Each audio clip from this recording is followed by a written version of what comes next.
I am a stay-at-home mom of 4 years, almost 5-year-old boy, and a 7-year-old dog. And um, before my stay-at-home avatar, I used to be a hotshot traveling retail consultant. I'm a Six Sigma black belt, and I've consulted with every industry you can think of, from finance to the medical industry to the retail industry.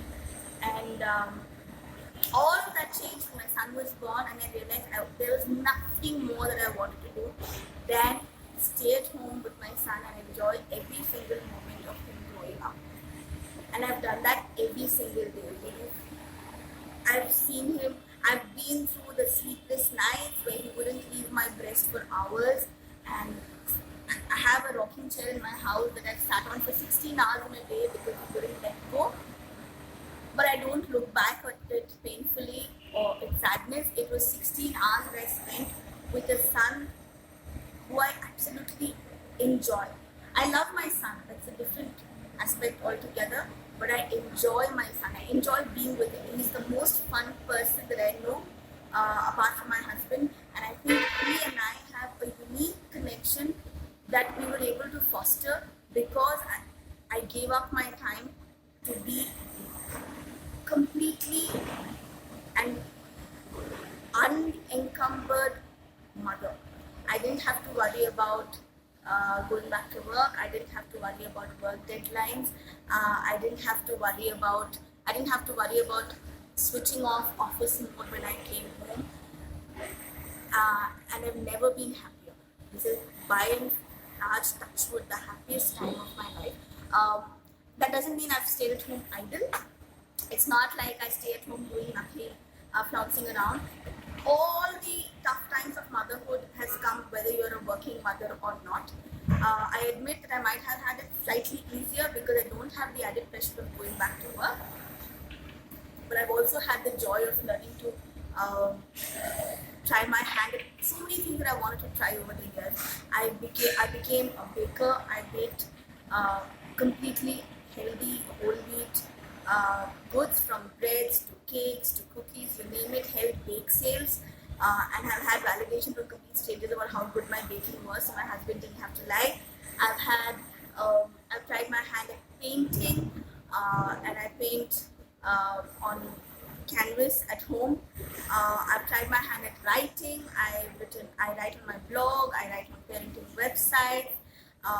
I've even done a bit of free consulting for some large companies without having to worry about deadlines because, hey, I'm a mother, I had the time and I could go and do it.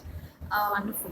So you think women, stay-at-home women, get judged, or particularly you have any time got judged because hints of saying that you're a stay-at-home person, why don't you get back to work? Something like that.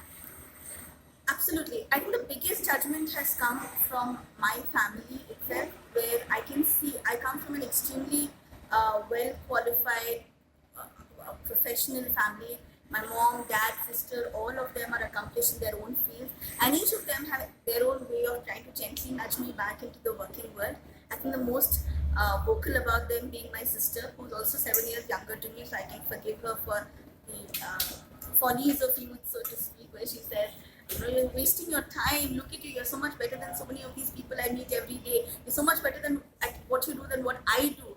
Why don't you go back? Why don't you put your skills to use? And I have to bite my tongue when I don't tell her that, I am putting my skills to use. We talk about project management. I use those skills to manage my house day to day. We talk about finance. I use that to manage my budget. We talk about time management. The amount of stuff that I pack into a day is not funny. And after all of that, I still manage to take care of myself. I go to the gym. I don't have to worry about being extremely sleep deprived because after I pack my son off to school, I get 2 hours to 3 hours of sleep at home.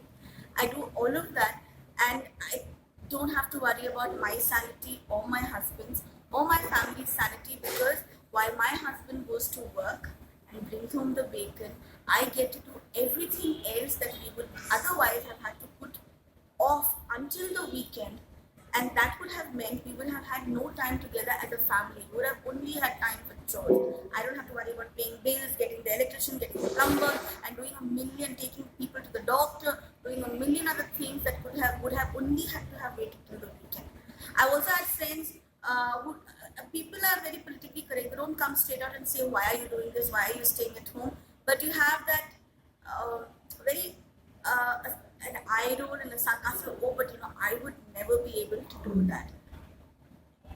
You don't have to, but you don't have to say, "Oh, I would never." There is no harm. I don't judge you for going back to work and about maybe not having the kind of time that you would have liked to spend.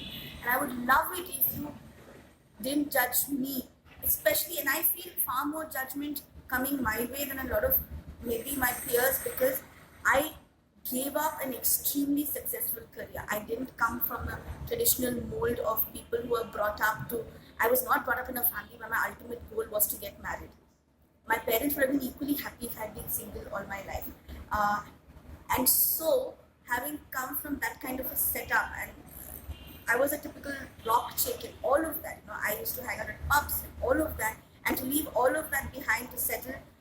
And I get a lot of that. You, baking, mother, cooking. I could have never imagined you like this. And it's not always an innocent. I could have never imagined you like this. Thank you so much. Thank you for speaking from Moms and Stories. Thank you.